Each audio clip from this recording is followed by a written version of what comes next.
انجیل مقدس مرکز کے مطابق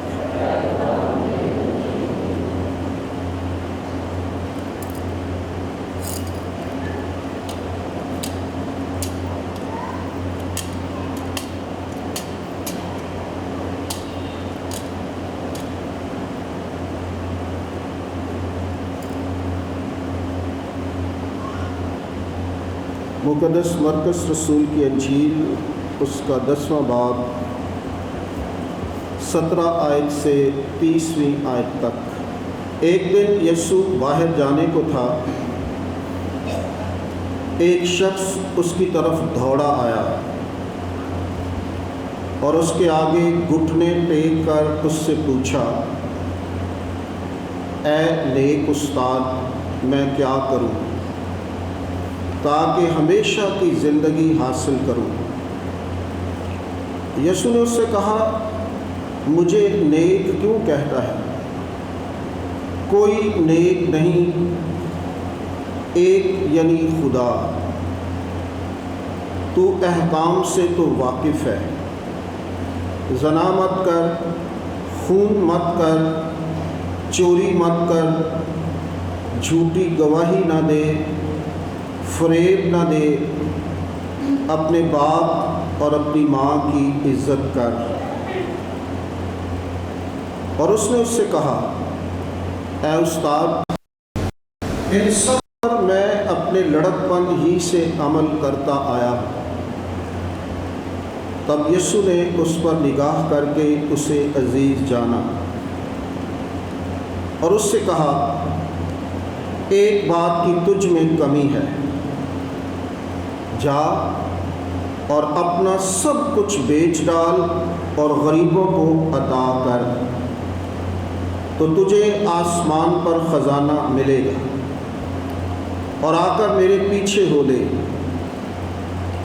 اس بات پر اس کے چہرے پر اداسی چھا گئی اور وہ غمگین ہو کر چلا گیا، کیونکہ اس کی بہت دولت تھی۔ یسوع نے نظر دوڑا کر اپنے شاگردوں سے کہا، خدا کی بادشاہی میں دولت مندوں کا داخل ہونا کس قدر دشوار ہے۔ شاگرد اس کی باتوں سے حیران ہوئے۔ تب یسوع نے پھر مخاطب ہو کر ان سے کہا، بچوں، خدا کی بادشاہی میں داخل ہونا کس قدر دشوار ہے۔ سوئی کے ناکے سے اونٹ کا گزر جانا خدا کی بادشاہی میں دولت مند کے داخل ہونے سے آسان تر ہے۔ وہ نہایت ہی حیران ہو کر آپس میں کہنے لگے، پھر نجات کون پا سکتا ہے؟ یسوع نے ان پر نگاہ کر کے کہا کہ آدمیوں کے نزدیک یہ ناممکن ہے، لیکن خدا کے نزدیک نہیں، کیونکہ خدا کے نزدیک سب کچھ ممکن ہے۔ تب پطرس یسوع سے کہنے لگا، دیکھ، ہم نے سب کچھ چھوڑ دیا ہے اور تیرے پیچھے ہو لیے ہیں۔ یسوع نے کہا، میں تم سے سچ کہتا ہوں، ایسا کوئی نہیں جس نے گھر یا بھائیوں یا بہنوں یا ماں یا باپ یا بال بچوں یا کھیتوں کو میرے لیے اور انجیل کے لیے چھوڑ دیا ہو، جو اب اسی زمانے میں 100 گنا نہ پائے، گھروں اور بھائیوں اور بہنوں اور ماؤں اور بال بچوں اور کھیتوں کو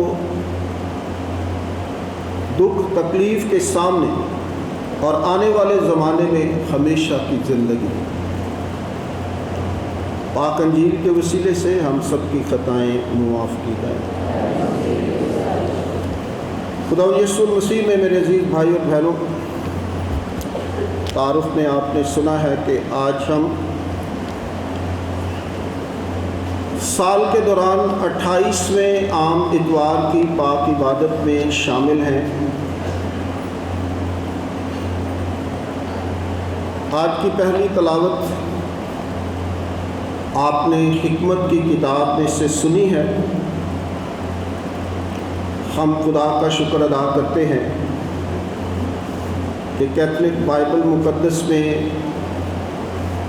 خوبصورت کتابیں درج ہیں جن سے ہم سب کی رہنمائی ہوتی ہے، جن سے ہم خوبصورت باتیں اپنی زندگی کے لیے سیکھتے ہیں۔ آج کی دوسری تلاوت عبرانیوں کے خط میں سے ہے، اور آج کی پاک انجیل آپ نے مقدس مرکز کی انجیل سے سنی ہے۔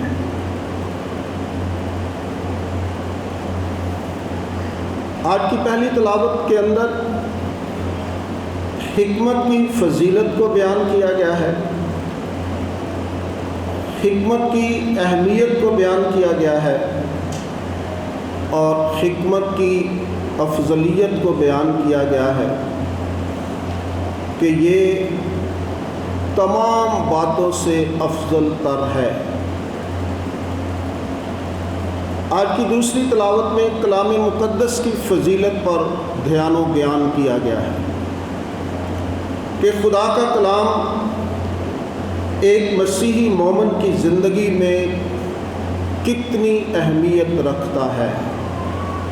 بہت خوبصورت باتیں ہیں خدا کے پاک کلام کے حوالے سے۔ وائد نے آج گیت بھی گایا ہے کہ تیرا کلام زمانے میں، کہ ہر زمانے کے اندر خدا کا کلام مؤثر رہا ہے، اثر رکھنے والا رہا ہے، تاثر چھوڑتا ہے، اتنا پاورفل ہے کہ پتھر دلوں کو بھی ریزہ ریزہ کر کے انہیں نرم کر دیتا ہے، موم بنا دیتا ہے۔ خدا کے پاک کلام میں بہت قوت ہے، طاقت ہے۔ اور آج کی پاک انجیل کے اندر ایک نوجوان ہمیشہ کی زندگی حاصل کرنا چاہتا ہے، وہ بڑے شوق اور ذوق سے خداوند کے پاس آتا ہے، اور خداوند کو کہتا ہے کہ میں ہمیشہ کی زندگی حاصل کرنا چاہتا ہوں۔ اور خداوند یسوع المسیح اس مکالمے کے اندر آخر میں اسے کہتے ہیں کہ تجھ میں ایک چیز کی کمی ہے، جو کچھ تیرے پاس ہے بیچ ڈال اور میرے پیچھے ہو لے۔ لیکن وہ غمگین ہوتا ہے، اداس ہوتا ہے اور چلا جاتا ہے۔ آج پہلی تلاوت میں حکمت ہے، دوسری تلاوت میں خدا کے کلام کی بات ہے، اور تیسری تلاوت میں خدا کی بادشاہی یا شاگردیت بھی کہا جا سکتا ہے۔ تو خدا سے حکمت مانگ کر، خدا کے پاک کلام سے حکمت لے کر ہم خدا کی بادشاہی میں داخل ہو سکتے ہیں اور اس کے اچھے شاگرد بن سکتے ہیں۔ یہ آج کا ٹاپک ہے، اس پر ہم بات چیت کریں گے۔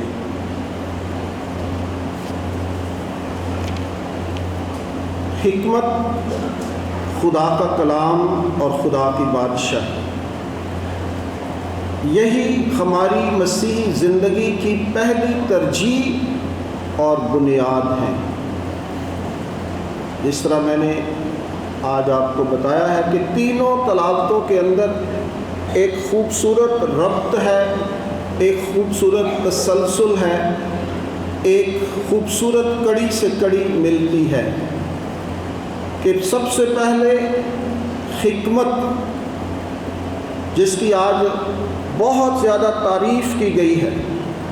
اس وقت میں نے دعا کی تو مجھے فہم عطا ہوئی، اور میں نے التجا کی تو حکمت کی روح مجھ پر نازل ہوئی۔ میں نے اس کو آساؤں اور تختوں پر ترجیح دی، اور اس کے مقابلے میں دولت کو ناچیز جانا۔ پہلی تلاوت میں دولت کو ناچیز جانا گیا ہے، اور انجیل مقدس میں دولت کو پیار کیا گیا ہے۔ خدا کا بندہ سلیمان کہتا ہے کہ میں نے دعا کی تو مجھے فہم عطا ہوئی، اور میں نے التجا کی تو حکمت کی روح مجھ پر نازل ہوئی۔ میں نے اس کو آساؤں اور تختوں پر ترجیح دی۔ آساؤں پر، آسا جو ہے بشپ صاحب کے پاس آسا ہوتا ہے اور وہ اختیار کا نشان ہے کہ وہ پوری ڈائسس پر اختیار رکھتے ہیں۔ اسی طرح اگر کوئی ملک کا بادشاہ ہے، ملک کا وزیر اعظم ہے، تو اپنے پورے ملک پر اختیار رکھتا ہے۔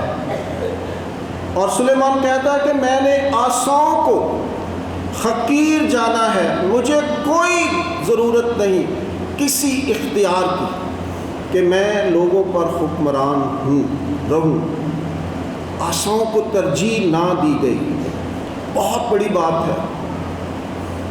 آج اس اختیار کے لیے لوگ کیا کیا کر رہے ہیں، ہر ناجائز کام اس اختیار کو حاصل کرنے کے لیے ہو رہا ہے۔ ہم ہر روز دیکھتے ہیں، ہم ہر روز سنتے ہیں، ہم ہر روز پڑھتے ہیں کہ ایک اختیار کے پیچھے، ایک کرسی کے پیچھے، ایک آسا کے پیچھے ہر برا کام جو ہے وہ سر انجام دیا جا رہا ہے کہ ہمیں طاقت ملے، ہمیں اختیار ملے۔ لیکن خدا کا کلام ہمیں سکھاتا ہے، اور ہمارے سامنے ایک بہت خوبصورت ماڈل رکھا جاتا ہے، سلیمان بادشاہ۔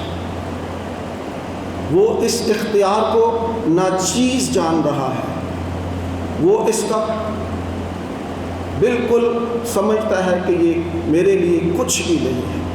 اگر خدا کی پاک ذات مجھے حکمت دے، دانائی دے، دانش مندی عطا کرے، عقل عطا کرے، حکمت عطا کرے، تو یہ سارے اختیارات سے بڑھ کر ہے۔ یہ ہے حکمت کی اہمیت۔ اور آگے وہ کہتا ہے کہ تختوں پر ترجیح دی ہے، مجھے تخت نہیں چاہیے، مجھے حکمت چاہیے، دانائی چاہیے۔ اور آج ہم دنیا کے اندر اس اختیار اور اس تخت کے پیچھے، ساری دنیا ہلی ہوئی ہے، ہر جگہ ہلچل، بے چینی اور اضطرابی کی روح پائی جا رہی ہے کہ ہر شخص یہ چاہتا ہے کہ میں آگے آ جاؤں، میں آگے آ جاؤں، میں آگے آ جاؤں۔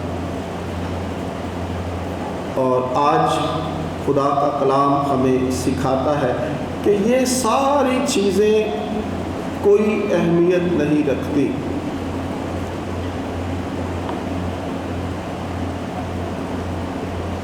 اور اس کے مقابلے میں دولت کو ناچیز جانا، آساؤں کو چھوڑتا ہے، تختوں کو چھوڑتا ہے، اور پھر دولت کو کہتا ہے کہ یہ ناچیز ہے میرے لیے۔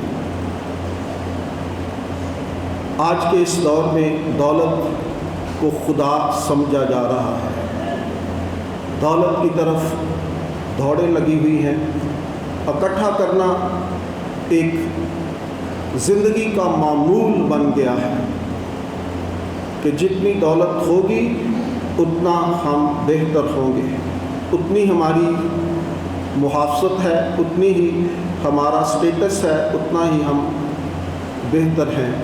تو آج کے اس دور میں دولت کو ترجیح دی جا رہی ہے، اور خدا کا بندہ کہتا ہے کہ اس کے مقابلے میں دولت کو ناچیز جانا، اور نہ میں نے بیش قیمت نگینے کو اس کے مساوی کیا، کیونکہ سب سونا اس کے مقابلے میں تھوڑی سی ریت اور چاندی اس کے سامنے مٹی سمجھی جاتی ہے۔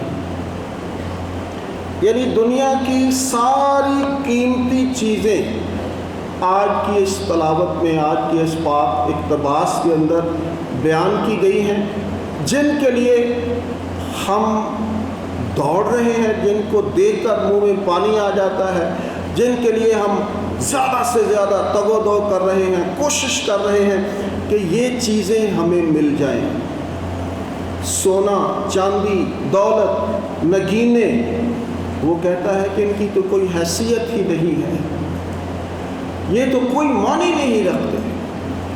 اور آج انسان ان چیزوں کی طرف دوڑ رہا ہے بغیر سوچے سمجھے، بغیر اپنی زندگی کے مقصد کو سمجھنے کے بعد کہ یہ یہاں ہی رہنا ہے سب کچھ، ہم سب مسافر ہیں، ہم سب نے چھوڑ کر چلے جانا ہے، ہم سب کو اپنی عاقبت کے لیے کچھ کرنا چاہیے، لیکن ہم ان چیزوں کے پیچھے بھاگ رہے ہیں، دوڑ رہے ہیں، جمع کر رہے ہیں، ترجیح دے رہے ہیں، اسے ہی ہم زندگی سمجھ رہے ہیں، اسے ہی ہم خدا سمجھ رہے ہیں۔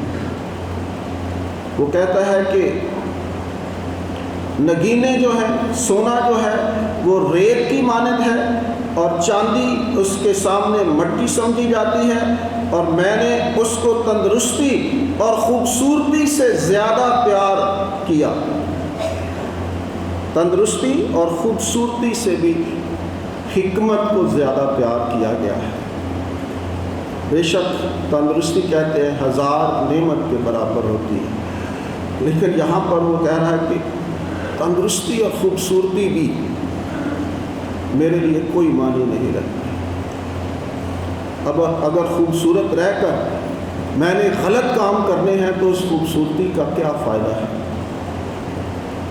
اس خوبصورتی سے بہتر ہے کہ میں بدصورت ہوں لیکن میرے خیالات، میری سوچ، میرے کام، میرا کردار خوبصورت ہو۔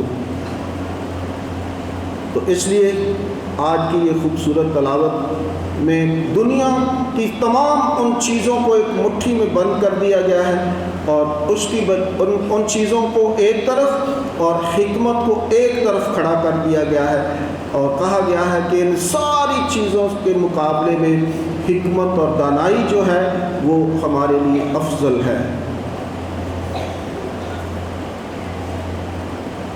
زیادہ پیار کیا اور میں نے اس کو اپنے لیے بجائے روشنی کے لیا، کیونکہ اس کی روشنی ممنوع نہیں ہوتی۔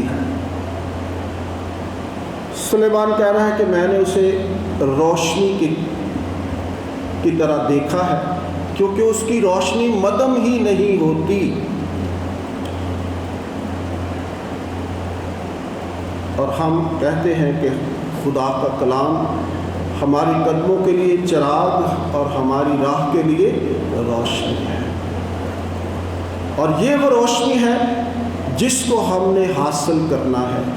خدا کے کلام سے لپٹے رہنا ہے، خدا کے کلام کے ساتھ جڑے رہنا ہے، خدا کے کلام کی جستجو رہنی چاہیے، خدا کے کلام کی تڑپ رہنی چاہیے، تاکہ ہم اس روشنی کو حاصل کر سکیں جو کبھی مدم نہیں پڑتی، جو ہماری زندگی کے ہر قدم پر ہماری رہنما ہوتی ہے۔ حکمت، خدا کا کلام اور خدا کی بادشاہی، یہی ہماری مسیحی زندگی کی پہلی ترجیح اور بنیاد ہونی چاہیے۔ آج کی پہلی تلاوت میں حکمت کو سب سے بڑی اور بنیادی قدر قرار دیا گیا ہے، اور یہ حکمت خدا کا سب سے بڑا تحفہ ہے۔ یہ خدا کسی کو عطا کرتا ہے۔ جو خدا کے ساتھ جڑتے ہیں، جو خدا کے ساتھ وفادار رہتے ہیں، جو خدا سے پیار کرتے ہیں، خدا ان لوگوں کو یہ خوبصورت تحفہ عطا کرتا ہے۔ زمین کی ساری دولت اس کے مقابلے میں ناچیز ہے۔ اس دنیا کی ساری دولت ایک طرف اور خدا کی حکمت، خدا کی دانائی، خدا کا ادراک اور خدا کی جو اچھی چیزیں ہیں وہ ایک طرف۔ دنیا کی ساری دولت، آپ اندازہ لگا سکتے ہیں کہ اس دنیا میں کتنی دولت ہے، لیکن خدا کی حکمت کے مقابلے میں وہ کچھ بھی نہیں۔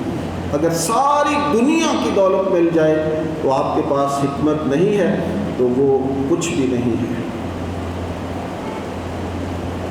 کبھی کبھی ہم دیکھتے ہیں کہ لوگ بڑی بڑی کاروں میں، مہنگی مہنگی کاروں کے اندر گھوم رہے ہوتے ہیں، لیکن ٹریفک کے اصول ان کو نہیں پتہ ہے۔ ایک بڑی گاڑی میں سفر کرنا اور وائلنس کرنا، قانون توڑنا، وہ سمجھتے ہیں کہ یہ ہمارا حق ہے۔ تو کیا فائدہ ہے اس اتنی کروڑوں کی گاڑی میں بیٹھ کر ایک دوسرے شخص کی حق تلفی کرنا، راستہ نہ دینا، قانون توڑ دینا۔ اور ہم پاکستان میں بہت دیکھتے ہیں، اور اکثر دیکھتا ہے کہ یار یہ دولت مند ہونا کوئی بڑی بات نہیں ہے، لیکن دولت مند ہونے کے ساتھ ساتھ ہمیں اچھا انسان بھی ہونا ہے، دوسروں کی طرف دیکھنا بھی ہے۔ لیکن جتنی دولت ہمارے پاس آ جاتی ہے اتنے ہی ہم بگڑتے جاتے ہیں۔ تو بڑا دکھ ہوتا ہے، بڑا افسوس ہوتا ہے کبھی کبھی ان چیزوں کو دیکھ کر کہ ہم کس دنیا میں رہتے ہیں، کہ ہمارے پاس دولت ہے اور ہم سمجھتے ہیں کہ ہمارے لیے کوئی قانون نہیں ہے، ہمارے لیے کوئی دوسرا انسان نہیں ہے، اس کا کوئی حق نہیں ہے، اور ہم حقوق کی وائلنس کر کے خوشی محسوس کرتے ہیں کیونکہ ہم بڑی گاڑی میں ہیں، دوسرا ہمارا کیا بگاڑ سکتا ہے۔ تو دنیا کی ساری دولت ایک طرف اور خدا کی حکمت ایک طرف۔ اس کے مقابلے میں نہ چیز ہے یہ بیش قیمت، نگینے سونے اور چاندی سے بھی زیادہ انمول ہے، یہ صحت اور خوبصورتی سے بھی زیادہ ضروری ہے۔ حکمت کی طرف سے حکمت خدا کی طرف سے مفت تحفہ ہے۔ سلیمان بادشاہ اسی حکمت کو پانے کے لیے خدا سے دعا کرتا ہے، اور جب اسے حکمت کی روح دی جاتی ہے تو زندگی میں باقی تمام چیزیں اسی حکمت کے طفیل اسے مل جاتی ہیں۔ یہ ہے حکمت کی خوبصورتی کہ اگر آپ خدا کی حکمت اور اس کی دانائی اور اس کے ادراک کو مانگتے ہیں تو خدا خود بخود یہ ساری چیزیں دے دیتا ہے۔ لیکن آج کا انسان یہ صبر نہیں کر سکتا، پیشنس بالکل ختم ہو گیا ہے۔ ہم چاہتے ہیں کہ ہم راتوں رات ہی سب کچھ حاصل کریں۔ اگلے دن کا چڑھنے والا سورج ہماری زندگی میں ہر آسائش اور ہر طرح کی سہولتیں جو لے کر نمودار ہوگا۔ پہلے ڈھونڈو تم خدا کی بادشاہی تو یہ ساری چیزیں تم کو مل جائیں گی۔ آج پہلے خدا کی حکمت کو دیکھنا ہے، دانائی مانگنی ہے، اور اس کا خوف خدا کا اپنے دل میں رکھنا ہے تاکہ ہم یہ چیزیں مفت میں حاصل کر سکیں۔ لیکن الٹی گنگا بہہ رہی ہے، ہم پہلے یہ چیزیں حاصل کرنا چاہتے ہیں۔ ہماری دعاؤں کے اندر بھی مادیت ہے، مٹیریلسٹ، ساری چیزیں مٹیریلسٹک ہوتی ہیں۔ ہمیں یہ مل جائے، ہمیں وہ مل جائے۔ کبھی کسی شخص نے کہا ہو کہ مجھے خدا کی حکمت اور دانائی ملے؟ نہیں، ایسا نہیں ہے۔ ہم چیزوں کی بات کرتے ہیں، گھروں کی بات کرتے ہیں، گاڑیوں کی بات کرتے ہیں۔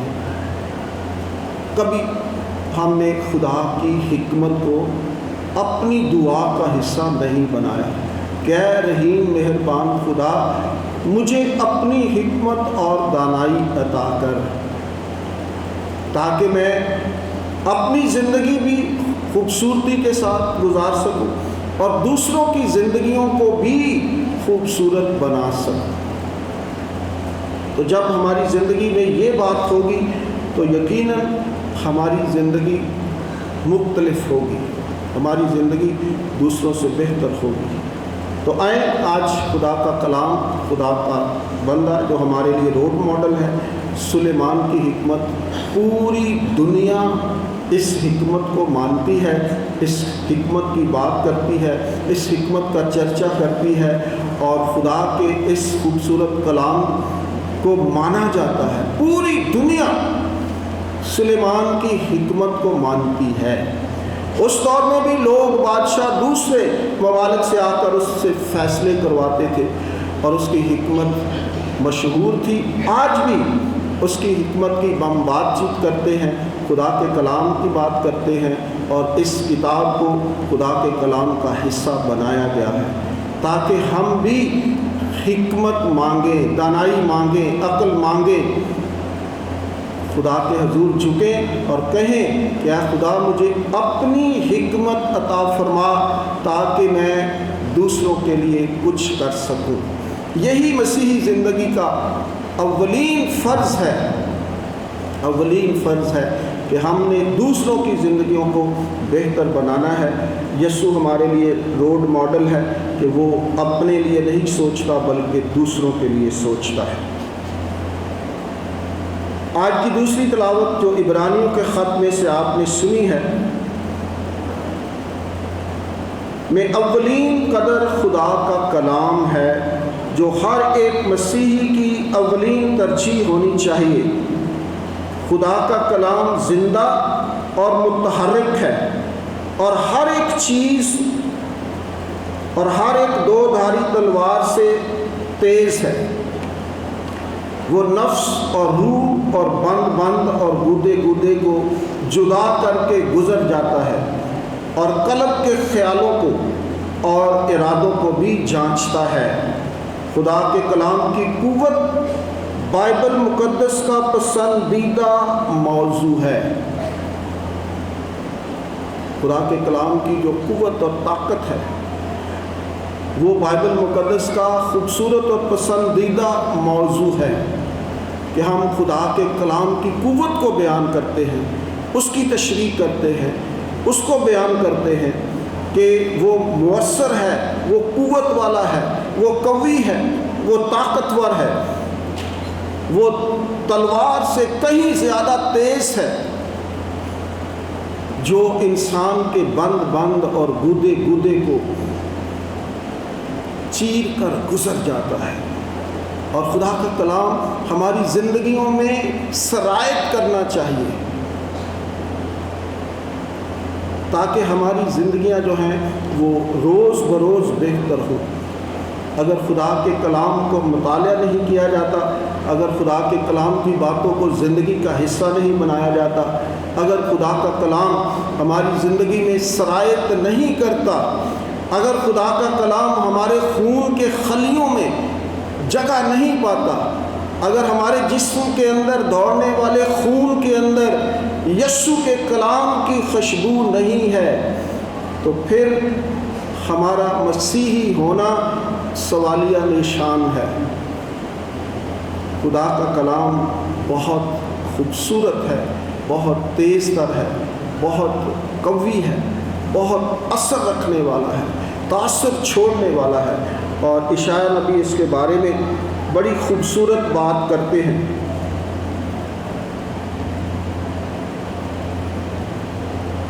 اشعیاء کی کتاب میں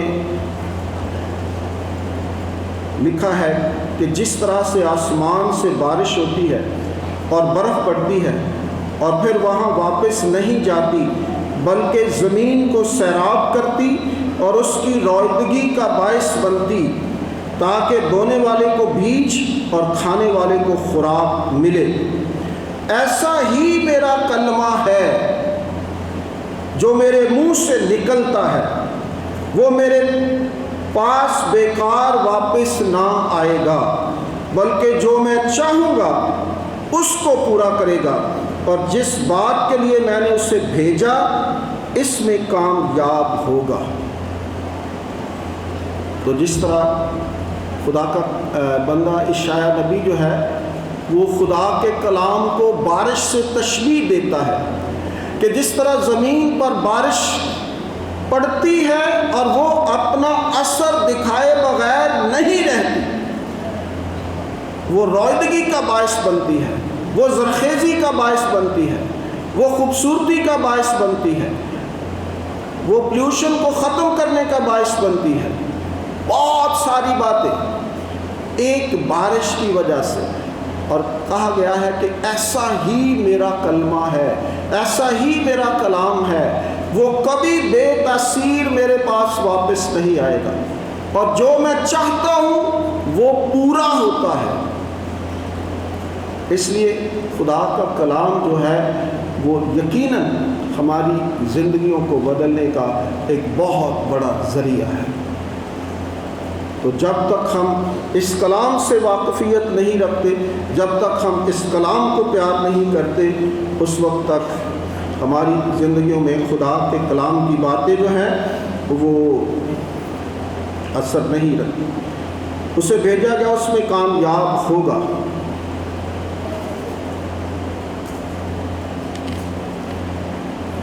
میرے عزیز، جس طرح آج کی پاک انجیل کے اندر ایک خوبصورت مکالمہ ہے ایک نوجوان کے ساتھ، کوئی 16 17 18 سال کا یہ نوجوان ہے اور خداوند کے پاس آتا ہے، اور اس کا ایٹیٹیوڈ بڑا خوبصورت ہے۔ وہ خداوند کے سامنے گھٹنے ٹیکتا ہے۔ یہ جسچر جو ہے کسی کو عزت دینے کا اولین ترین طریقہ ہے کہ آپ کسی کے سامنے جھک جائیں، گھٹنے ٹیک لیں۔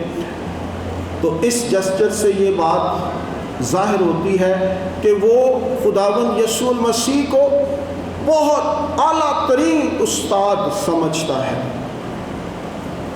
یہ عزت دینے کا میں نے کہا ایک خوبصورت اور بہترین اور اول ترین ذریعہ ہے جب آپ کسی شخص کے سامنے اپنے گھٹنے کو نیچا کرتے ہیں یا اس کے گھٹنے کو ہاتھ لگاتے ہیں۔ یہ ہمارے کلچر کی بات ہے، ہم اپنے بزرگوں کے گھٹنوں کو چھوتے ہیں اور اس بات کا اعتراف کرتے ہیں کہ وہ ہم سے بہتر ہیں، وہ بزرگ ہیں، ہم ان کا احترام کرتے ہیں، ان کی عزت کر رہے ہیں۔ تو یہ شخص بھی گھٹنے ٹیکتا ہے اور سوال کرتا ہے کہ اے استاد، تو نیک ہے، یعنی تو سب سے بہتر ہے، تو پاک ذات ہے، تو نیک ہے، تجھ میں گناہ کی کوئی علائش موجود نہیں ہے، اور اس لیے میں تیرے سامنے جھک کر گھٹنا ٹیک کر سوال کرتا ہوں۔ اور یسوع المسیح فرماتے ہیں تو مجھے نیک کیوں کہتا ہے؟ صرف ایک ہی ذات نیک اور پاک ہے جو خدا کی پاک ذات ہے۔ اور وہ کہتا ہے کہ اے خداوند، میں کیا کروں کہ ہمیشہ کی زندگی حاصل کروں؟ یہ اس کا سوال ہے۔ اکثر فریسی خداوند یسوع المسیح سے سوال کرتے تھے پھنسانے کے لیے، ٹرکی سوال کرتے تھے، جال پھینکتے تھے سوال کے ذریعے، لیکن یہ شخص دل کی سچائی سے سوال کر رہا ہے، یہ کچھ سیکھنا چاہتا ہے، یہ اچھا انسان ہے۔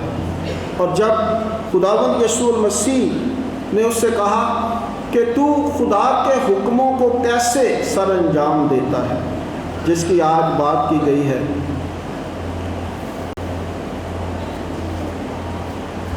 کہ تو زنا مت کر، تو چوری مت کر، تو یہ کر وہ کر، جھوٹی گواہی نہ دے، فریب نہ دے، اپنے ماں باپ کی عزت کر۔ اور اس نے کہا اے استاد، ان سب پر میں اپنے لڑکپن ہی سے عمل کرتا آیا ہوں۔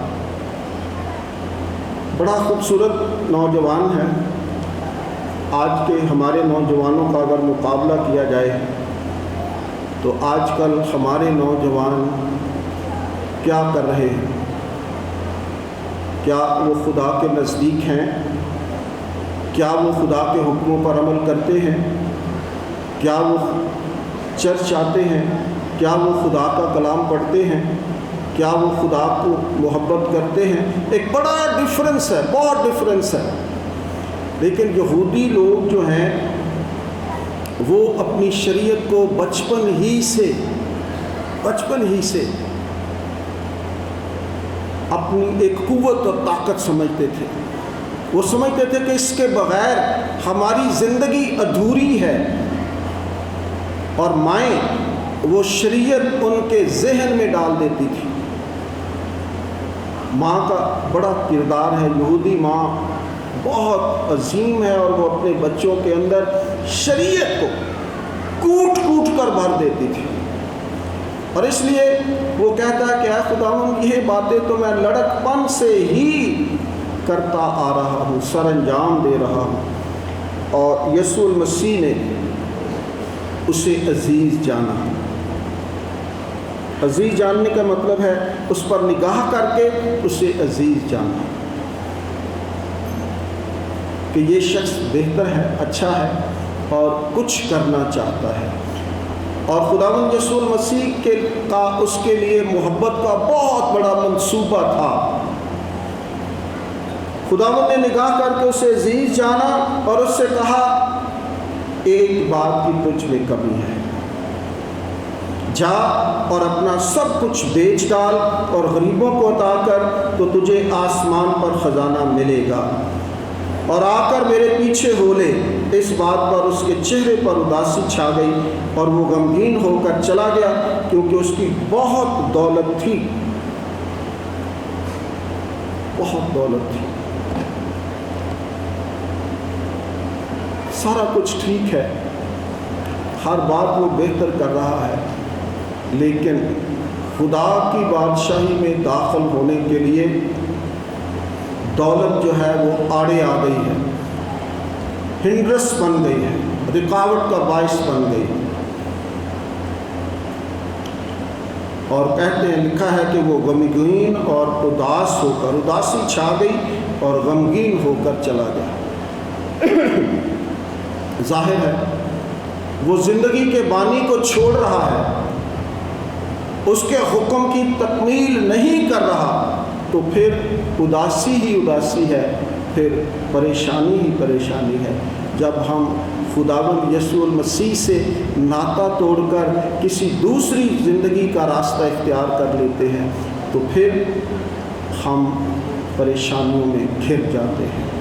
اس کا مایوس ہونا، اس کا پریشان ہونا، اس کا غمگین ہونا واجب ہے، کیونکہ وہ یسوع کی بات کو چھوڑ رہا ہے، یسوع کی پاک ذات کو چھوڑ رہا ہے، اس کی ذات سے انحراف کر رہا ہے، اس کے حکم سے اس کی حکم عدولی کر رہا ہے. تو جب کوئی بھی شخص خداوند یسوع المسیح کی حکم عدولی کرے گا تو وہ زندگی میں کبھی خوش نہیں رہ سکتا، کبھی سکون نہیں پا سکتا اور کبھی اس کی زندگی میں خوشحالی نہیں آ سکتی. شاید وہ ساری زندگی اس بات کو سوچتا رہا ہوگا، اس کے بعد اس کا ذکر کہیں نہیں ملتا، تو یقیناً اس کی زندگی بہتر زندگی نہیں ہوگی.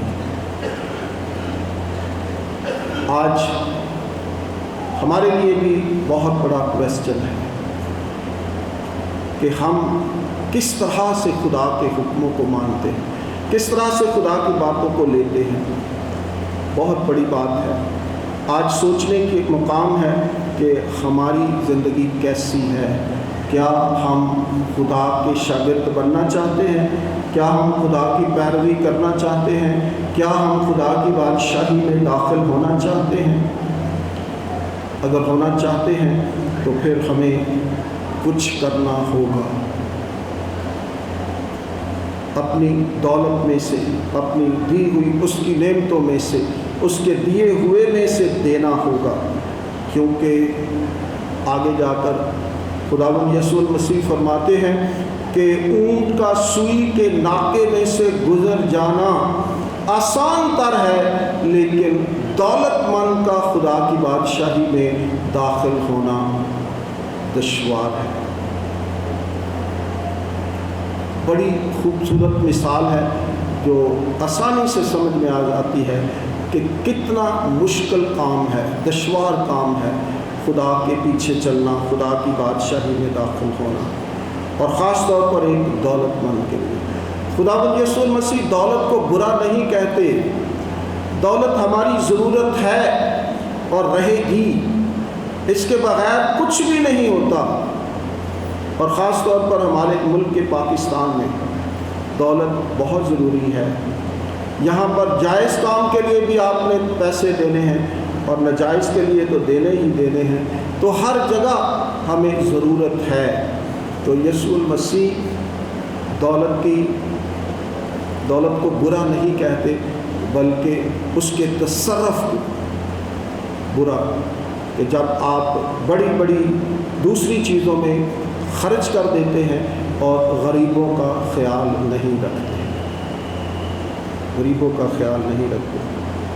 تو اس لیے ضروری ہے کہ ہم اپنی زندگی پر غور و خوض کریں اور خداوند سے کہیں کہ خدا ہمیں اچھی زندگی عطا فرمائے تاکہ ہم آج کے اس کلام کے مطابق بہتر زندگی بسر کر سکیں۔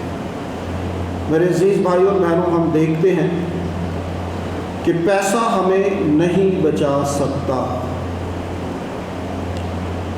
نہ پیسہ ہمیں بدنامیوں سے بچا سکتا ہے، نہ بے عزتیوں سے بچا سکتا ہے، نہ دشمنوں سے، اور نہ ہی موت سے ہمیں پیسہ بچا سکتا ہے۔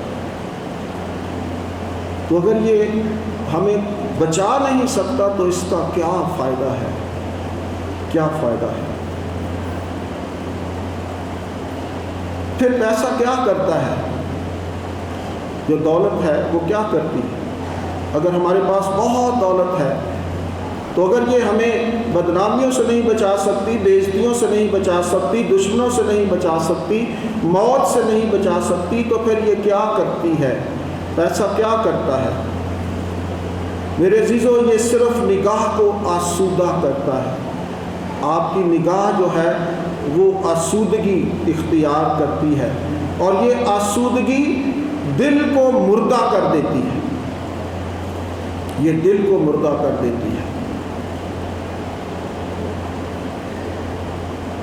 بے حس بنا دیتی ہے، اور آدمی کثرت مال کے باوجود تنگی خیال میں مبتلا ہو جاتا ہے۔ دولت بہت ہے لیکن دل سخت ہو جاتا ہے، اور خیالات جو ہیں وہ بھی تنگ ہو جاتے ہیں۔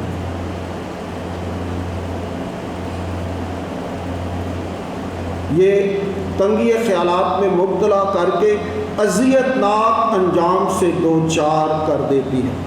دولت جو ہے وہ تنگی خیالات میں مبتلا کر کے اذیت ناک انجام سے دوچار کر دیتی ہے۔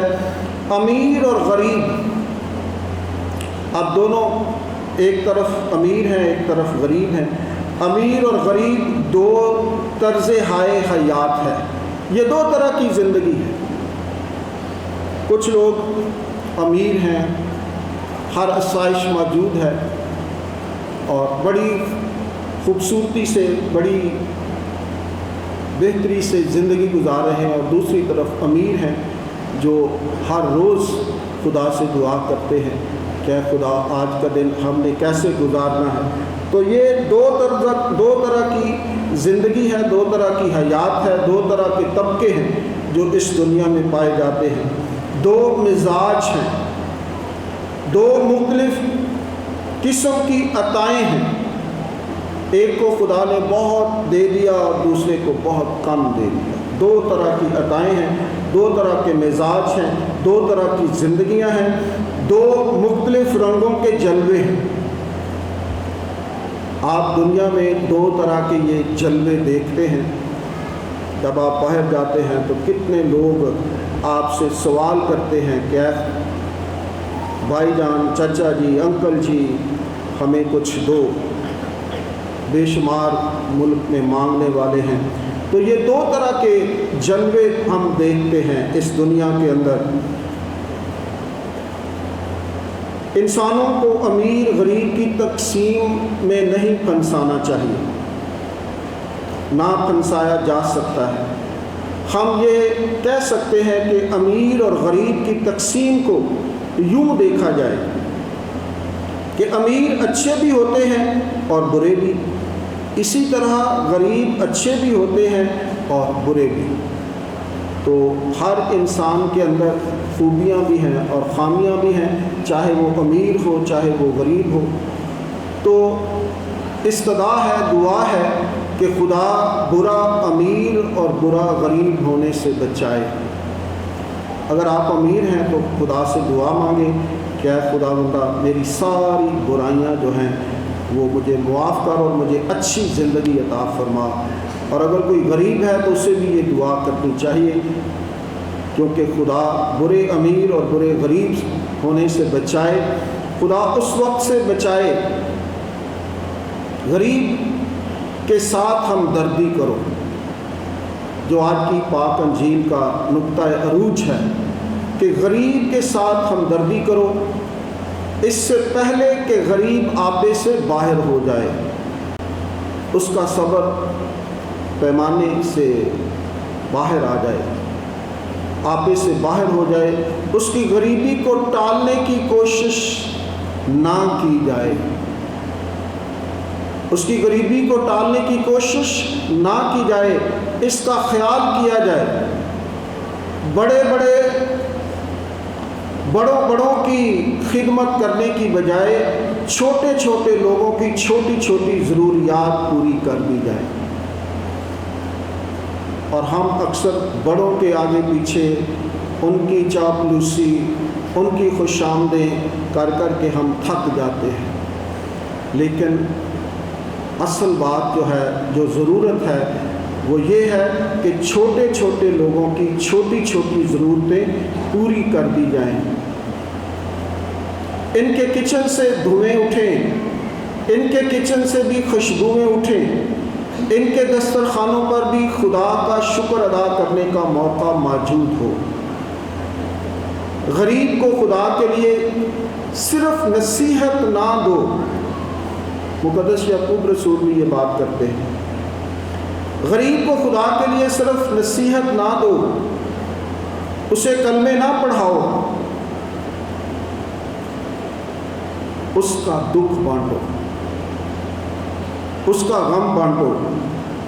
اگر غریب کو مفت دوائی نہ ملی، اگر غریب کو مفت دوائی نہ ملی تو تمہارے بڑے بڑے ہسپتال بیمار ہو جائیں گے، تمہارے خزانوں میں کیڑے پڑ جائیں گے، دیمک لگ جائے گی۔ ابھی وقت ہے کہ سوچا جائے، سمجھا جائے، ہوش کیا جائے۔ غریب قیمتی سرمایہ ہے، غریب قیمتی سرمایہ ہے، بشرطے کہ اسے غریب نہ رہنے دیا جائے، اسے غریب نہ رہنے دیا جائے۔ اور بڑے بڑے جاگیردار امیر جو ہیں پہلے لوگوں کو تعلیم سے مرحوم رکھتے تھے، کہیں یہ ہمارے لیول پر نہ آ جائیں۔ آج بھی یہ سوچ ہے، لیکن بہتر ہے تو جب تک ہم غریبوں کی غریبی کو ختم نہیں کرتے، ان کی چھوٹی چھوٹی ضرورتوں کو پورا نہیں کرتے، تو ہم نہ تو حکمت ہمارے اندر موجود ہے، نہ خدا کے کلام سے محبت ہے، اور نہ ہی ہم خدا کی بادشاہی کے وارث ہو سکتے ہیں۔ آئیں خدا کے حضور اپنے سروں کو جھکاتے ہوئے یہ ضرور دعا کریں کہ اے خدا ہمیں اپنی حکمت اور اپنی دانائی عطا فرما، اور ہمیں اپنے کلام سے محبت عطا فرما، اور کلام ہماری زندگیوں میں سرایت کرے۔ سرایت کرنے کا مطلب ہے کہ آہستہ آہستہ آہستہ آہستہ ہمارا وجود کھلی ہوئی بائبل بن جائے۔ مقدس جروم فرماتے ہیں مسیحی لوگوں کو کہ آپ کی زندگیاں کھلی ہوئی بائبلیں ہونی چاہیے۔ یہ بہت دور کی بات ہے، بہت گہری بات ہے، تو ہم کھلی ہوئی بائبل شاید نہ بن سکیں، لیکن اس کلام کو اپنی زندگی میں ضرور جگہ دیں۔ کہیں نہ کہیں کوئی نہ کوئی بات آپ کے دل کو ضرور ٹچ کرنی چاہیے اور اس پر عمل کرنا چاہیے۔ اگر ایک بھی بات پر آپ عمل کرتے ہیں تو بہت بڑی بات ہے۔ بڑے بڑے مقدسین نے یہ سارا کلام حفظ نہیں کیا، اور نہ ہی سارے کلام کو وہ اٹھاتے رہے، بلکہ جو بات ان کے دل کو ٹچ کر گئی وہ کرتے رہے، اور خدا نے انہیں اپنے لائق پا لیا، مقدس بنا دیا۔ تو خدا کے کلام کی کوئی بات بھی آپ کی زندگی کو بدل سکتی ہے، لیکن اس کا عمل ہونا چاہیے، عمل ہونا چاہیے۔ تو جب آپ عمل کرنا شروع کر دیں گے تو وہی آپ کے اندر حکمت اور دانائی بھی پیدا کر دے گا اور روشنی بھی دے دے گا اور خدا کی بادشاہی کے وارث بھی بنا دے گا۔ خدا آج کے کلام سے آپ سب کو برکت بخشے، مسیح خدا ان کے وسیلے سے آمین۔